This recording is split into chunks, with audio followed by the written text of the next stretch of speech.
They have the hard-hitting analysis. I'm anti-injury, so maybe this won't work out. Kyler's only playing one tight end this week, so that's probably going to help him out a lot. They tell it like it is. That's not what I needed, Grandma Nut. All right, the hipster fantasy player. I don't do anything. Their listeners love them. Found all your charts boring, to be frank. Caitlin was the star of the show. They break down all the statistics. 20 points. That doesn't quite add up. Maybe he had 93. This is the Snick Snack Sports Podcast. Here we... All right, Snickers, help me out.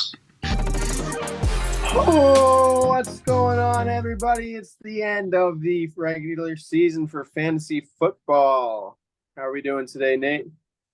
Doing great today. Snickers, I got my producer vest on.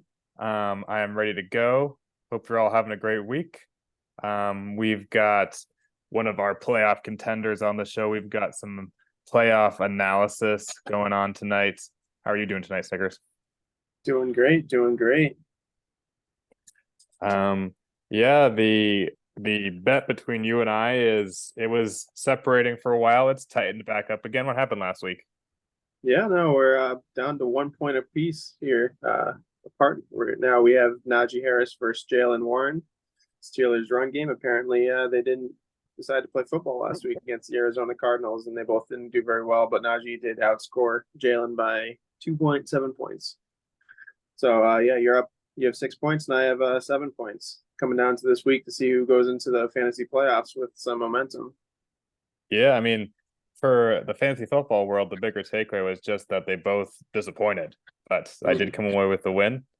And now this week, we were interested in looking at some of these playoff matchups. One of the more important ones is the Carson versus Ducky matchup, I believe. Or no, mid-tier Nick versus Ducky. Ducky and Nick Adams both have very high-tier tight ends that are doing, very well. We have Sam Laporta, and we have Travis Kelce. So, as always, I feel like I'm picking the old guy. I think that he's going to be able to come across good against the Bills, bring his A game, get probably 2 touchdowns, and then you brought Sam Laporta to the table here. Yeah, I thought that was interesting because Sam Laporta currently the tight end 3 on the season. He is in danger of actually passing Travis Kelce for tight end 1 because of the amount of touchdowns he's had. So he's going to need touchdowns, I think, to beat him this week. I think he's been more consistent than Kelce on the season because of all the touchdowns he's been getting. And it would be very exciting. I don't know if it's ever happened that a rookie tight end has been tight end 1. Not since Mike Ditka. And Sam Laporta needs about 400 yards in the last 5 games or 4 games of the year to break Mike Ditka's rookie tight end receiving record, which has stood since whatever the 60s or 70s. So that's going to be pretty interesting to watch. But I think Trav's got it this week against the Buffalo Bills. We will see. Let's take a look at the standings, though. This is interesting, and I'm sure that our guests will have something to weigh in on, but we will just do a quick look. We can see that there are 4 of us, myself, mid-tier Nick, the Olive Man, and John, all did qualify for the playoffs this week for sure. We have 1 more week left of competition, and we have 3 people trying to fill 2 spots. We've got Kenny, who is currently the odd man out, as well as Kyle and Carson, who are currently in. Now, what is it going to take for Kenny to make it in, Snickers? Yeah, what it looks like is Kenny is not going to win the 3-way tiebreaker, or is going to win the 3-way tiebreaker if he gets to 8-5 and everyone else loses. I believe is the way that he gets in right now. I know if Carson wins, he's in. That's why he's at 86%. Kyle, if he wins, he would really like one of the other teams to lose, but it is going to be a close race. Obviously, Kenny has a tough matchup at you this week, and I think everyone else has decently easy matchups. But Carson's at Shane. Shane has a chance to pull the upset there and pull Carson down either the 6th seed or out of the playoffs. We'll see how it goes. Yeah, as I understand it, Carson and Kyle are both winning in. And, kind of cruelly, Kenny has by far the most points scored of those three. Actually the third most of the whole league at this point. And yes, so the only reason he's even in contention, because he does not have the head-to-head with either of these guys, but he will need a three-way tie in order to get in. Yeah. Yeah, no, it's been very exciting to watch all these teams go off. Obviously, Kenny had a couple down. Actually, all three of these guys have been, outscoring a lot of their opponents by a lot, and then losing by, a decent amount, 30, 40 points. Carson beat Kyle by 50 points in week 2, and then Kyle came back and beat Carson last week. So they have the head-to-head's gone there, but it's really interesting to watch. Yeah, no, I mean, and I think that Kenny should take this as a big compliment, but I hope that he loses this week to me, because I do not want to face him in the playoffs. His team has been unlucky in terms of some of his matchups. He hasn't been consistent. He's had big blow-up games and some bad games. So that hasn't helped him.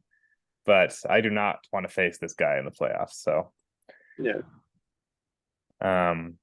Hope he loses to me this week. It is in the fate. His fate is in my hands. So yeah. Now looking at last week, I cemented my playoff berth with the win against Carson, or with Tyler, as you can see here. I don't know why this is showing up like this. Let me. Yeah, some would say you have had, again, the easiest schedule in the league, even though we got rid of divisions, but good for you for capitalizing on it. Yeah, there was an extremely tight game between you and Matt that was not super impactful, other than maybe toilet bowl kind of things. But this one, just confirmed for me, did not get changed. Oh wait, tomorrow is stat corrections, so this could change due to stat corrections. Fingers crossed it doesn't. I really did want to beat Matt. I know he had Trevor Lawrence as a starting quarterback, and I have Trev in my other league as a starting quarterback trying to win. And so I was rooting for him, but not that hard kind of thing. And then when I came on Tuesday morning and looked, I saw that obviously Trevor Lawrence got injured, and we can talk about that, but he didn't fully live up to the standard here. I think he threw one touchdown and ran for another. So that was really close. Yeah, 107.78 to 107.54. And actually another very close, this is maybe the most noteworthy of the week. John beat Kenny 117 to 114, and John did not set his lineup. So I was actually happy it turned out this way, because if Kenny had beat John, and the difference was the not setting the lineup, which it would have been, I think Kyle would have had some legitimate beef here, right? Because this would have knocked him out of the playoffs, essentially. Kyle probably would have like a 1% chance to make the playoffs after that. But yeah, I mean, John got lucky, either that or he just shown off at this point. But I think it's the first one, because he doesn't know that he has Kyron Williams on his team. And he's sitting there on the IR, even though he's been in for at least 2 weeks. Yeah. No, but he got the win, and Kenny's fighting for his life right now. He has to beat you, and then wait for a couple other things to happen this week. Fingers crossed. See if that happens. Yeah, Justin Herbert has been letting him down the past couple weeks, and what's the other thing that I would love to tell him? If he had Miles Sanders, if he had in fact benched Miles Sanders and traded for Chuba Hubbard, as I suggested, he would be in the playoffs right now. So sorry, Kenny. But it's a fact. Yeah, no, sure, he's gonna love that. And no, it's exciting that Kyle now is going to have a chance to have, obviously the big trade between him and you. He's going to have a chance to have Justin Jefferson perform for his team for at least 1 week, and it seems likely that he might the playoff now. Yeah, that's definitely, I felt kind of bad that he went at such a small chance last week, but he got through the win against Carson. That was huge for him, going up against someone who's right in front of him. And now I get to see Kyle gets to play JJ by himself, and if he wins, that's on him, and if he loses, that's on him. So we'll see how it goes. Yeah, and for those of you who are wondering, Kyle and Carson have a chance to actually tie at this point, and if the tiebreaker is just between the two of them, it would go to Kyle because they actually are 1-1 in the head-to-head, but Carson cannot catch Kyle in terms of points scored.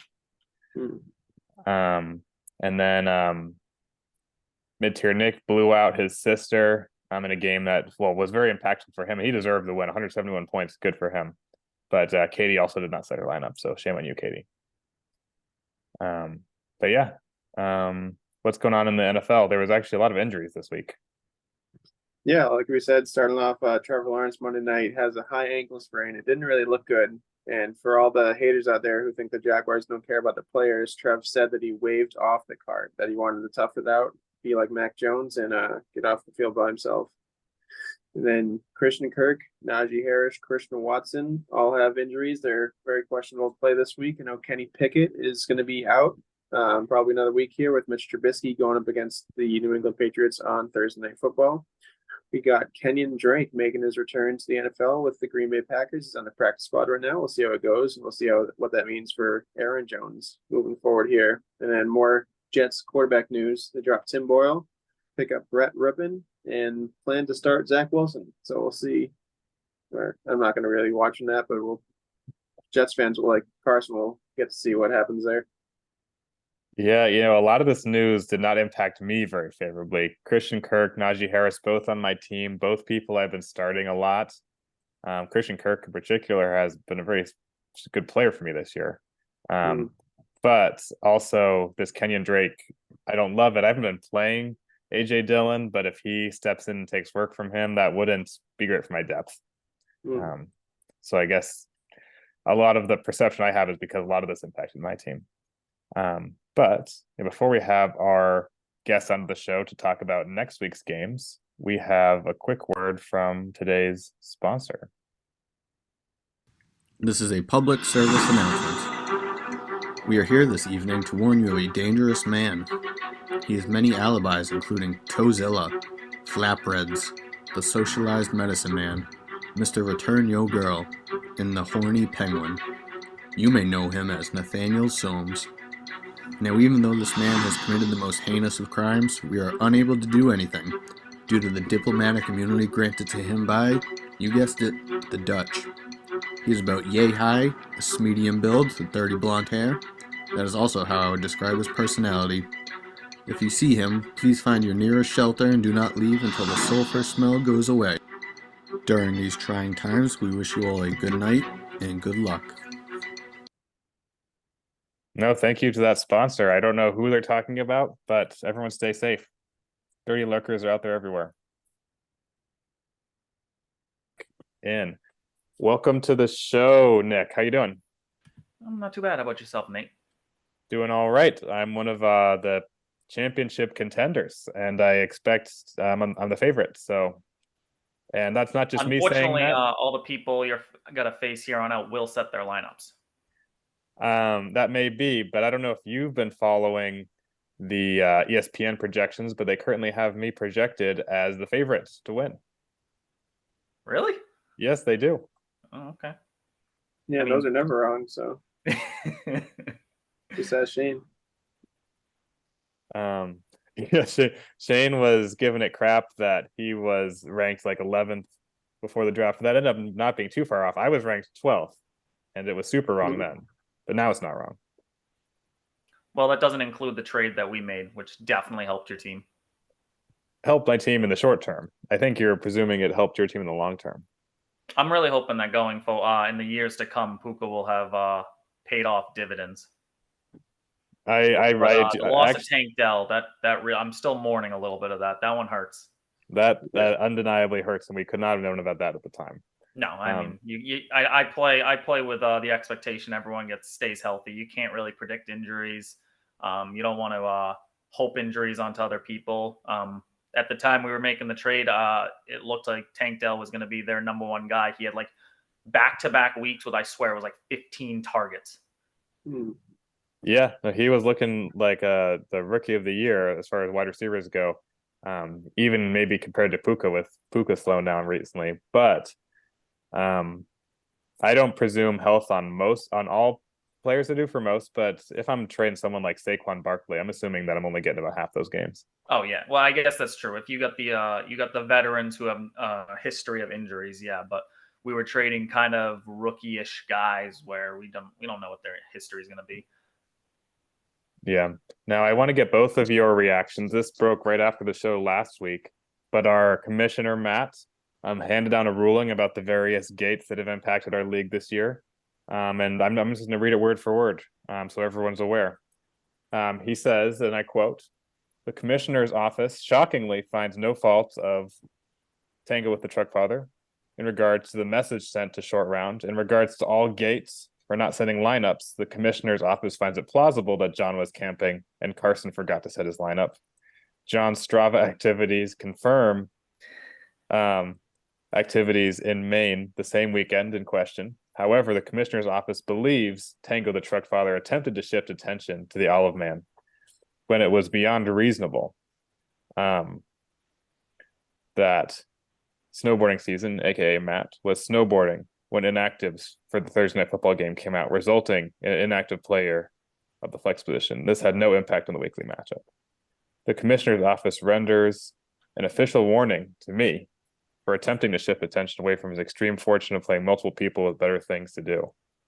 And then he officially welcomes the Olive Man as co-commissioner effective immediately, and to great dismay from the rest of the league. Yeah, I will be corrupt.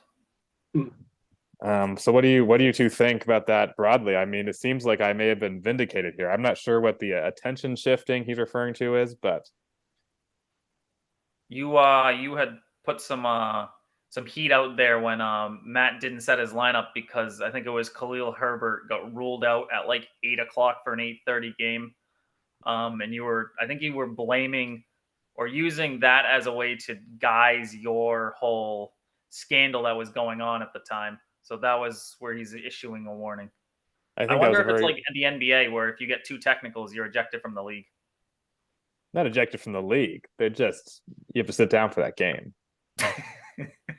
As opposed to standing for the game. Yeah, and luckily sit down in the locker room, fantasy football is a sitting man's game, so I'm not too worried about that. Yeah, that's a good point, Nate. That's a good point. No, I think it's good ruling. I'm happy that there's no fault found because there have been probably 10 instances this year of people not sitting in the lineups, even 2 last week.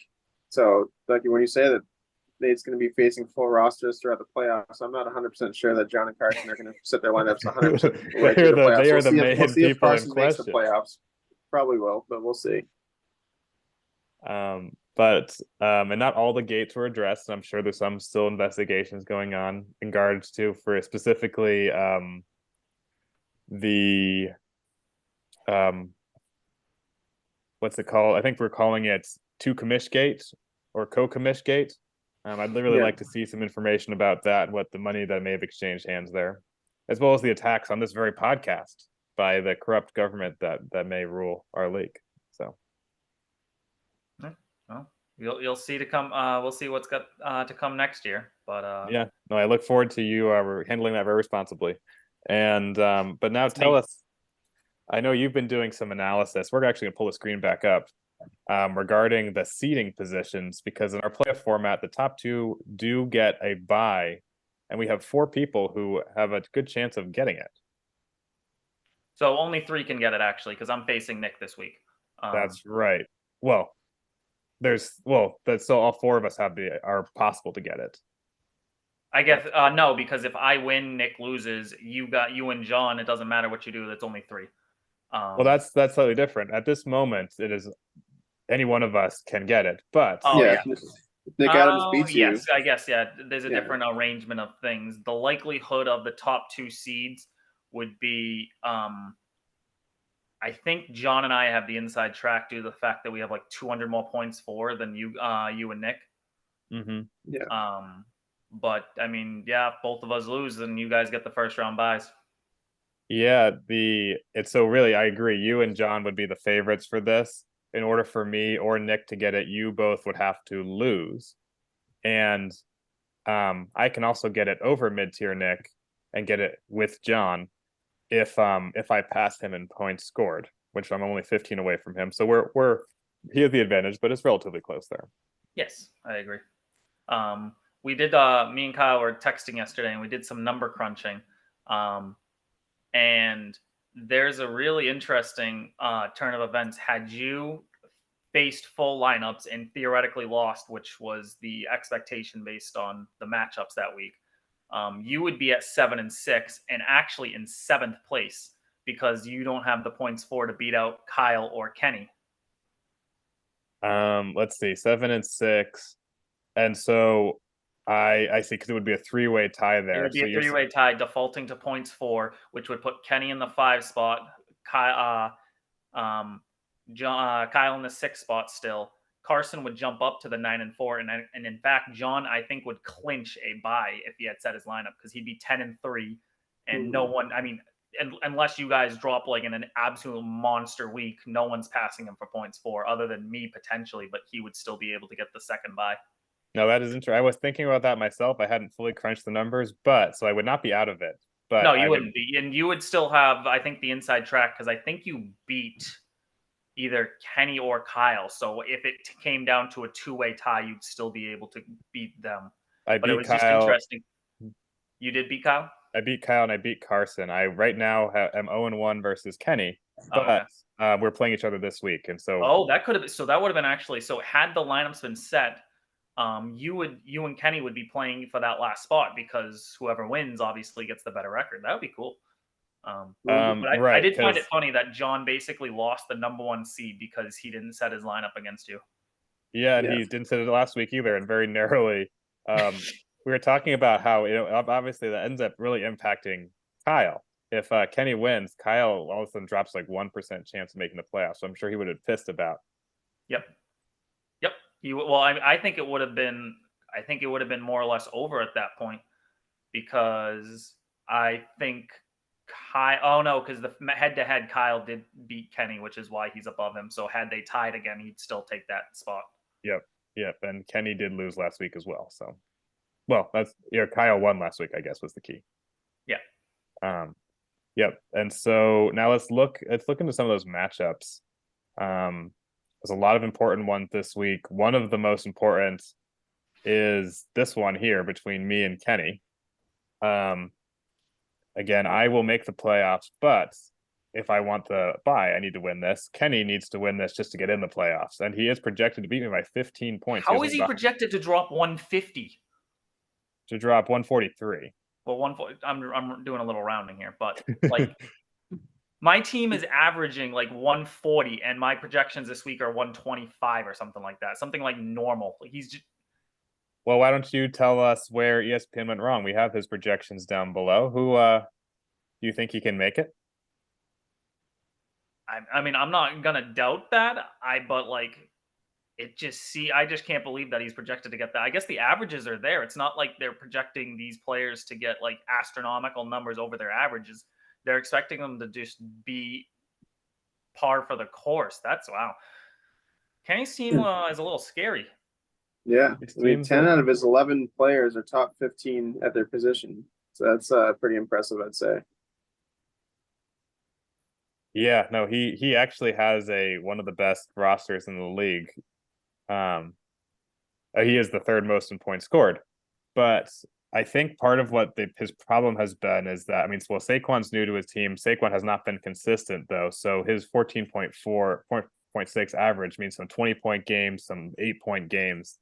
Brandon Ayuk hasn't been consistent. Michael Pittman hasn't been consistent. Devonta Smith has really not been consistent.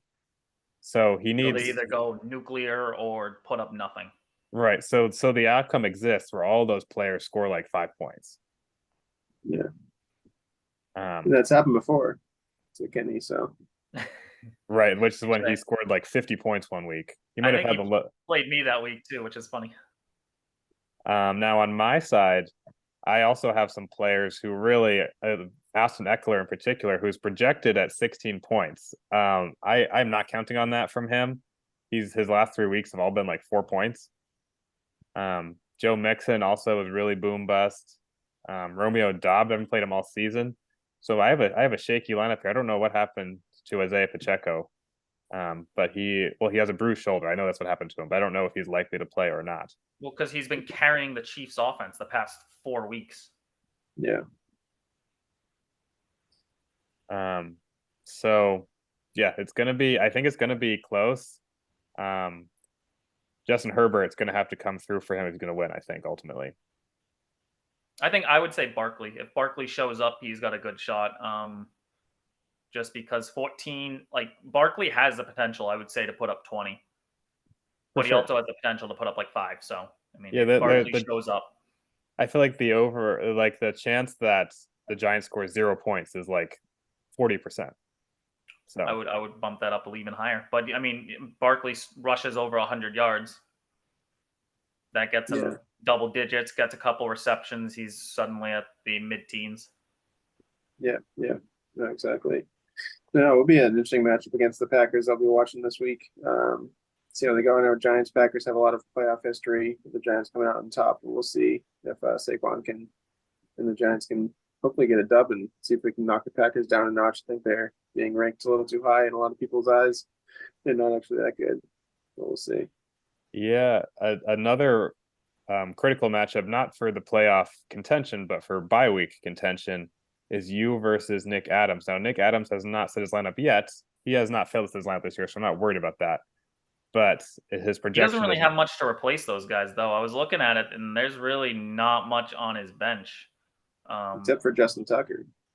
He's got 2 kickers.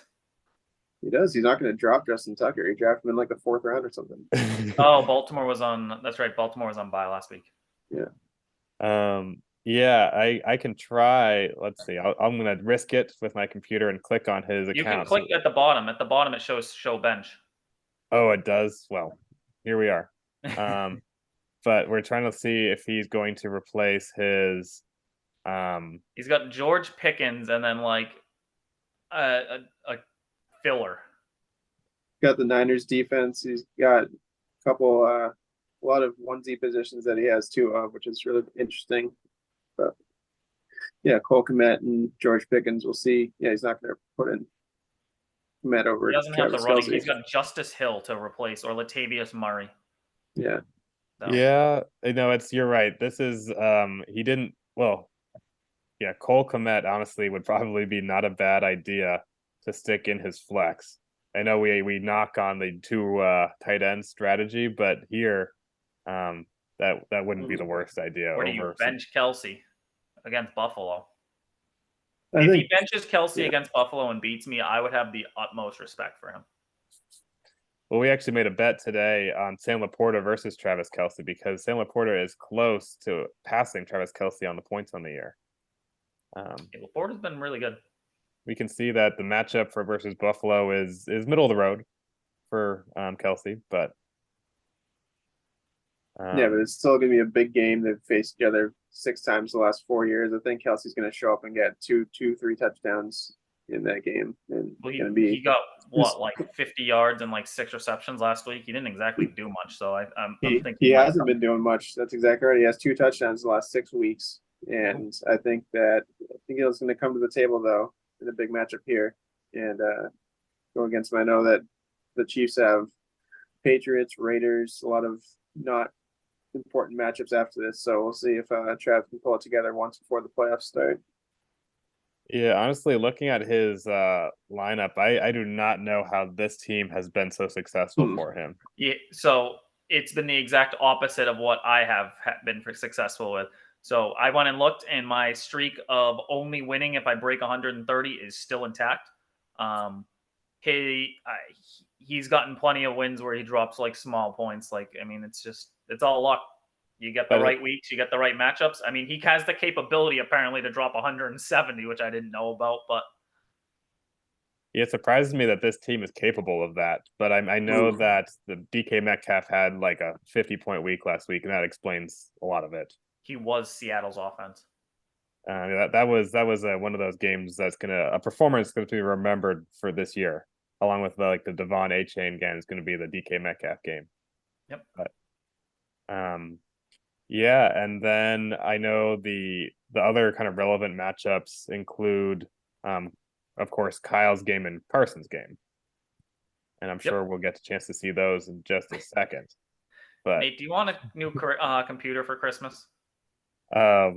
here we go. So unfortunately for Kenny, they're both playing bad teams, or at least not playoff teams. Matt's traded away basically all his talent. He traded Barkley, and then he traded Rashad White to me. Matt is starting Tanner Hudson at tight end. Who does he play for again? The Cincinnati Bengals. Yeah, Matt didn't get nothing in return. Apparently Aaron Jones is considering playing this week. And could even be better than Saquon, who he traded him for. That trade always never made sense to me. Giving up a third round to swap Barkley for Aaron Jones just seemed like you were getting the same guy. Yeah, on a worse team. I did not agree with the trade. I think Matt made out very well with it, but really the answer has not been determined yet. Now, if Kenny loses this week and Barkley is not good, that will answer our question. I think that he had officially made a bad trade, but Barkley's been okay, and Kenny is, as long as Kenny makes the playoffs, he is continuing to prove himself.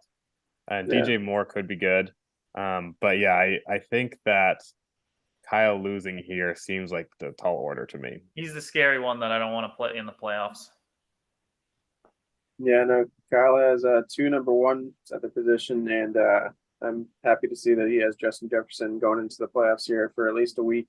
See if he can get into the playoffs with that trade. It was a really risky trade for him last week, so see if it works out. He put it all on the line for this year. I got to respect it. I never see the benefit of playing for the future. If you got a team, make the trade, play for the now. But Tyreek Hill, Justin Jefferson is not a matchup I want to play in the postseason.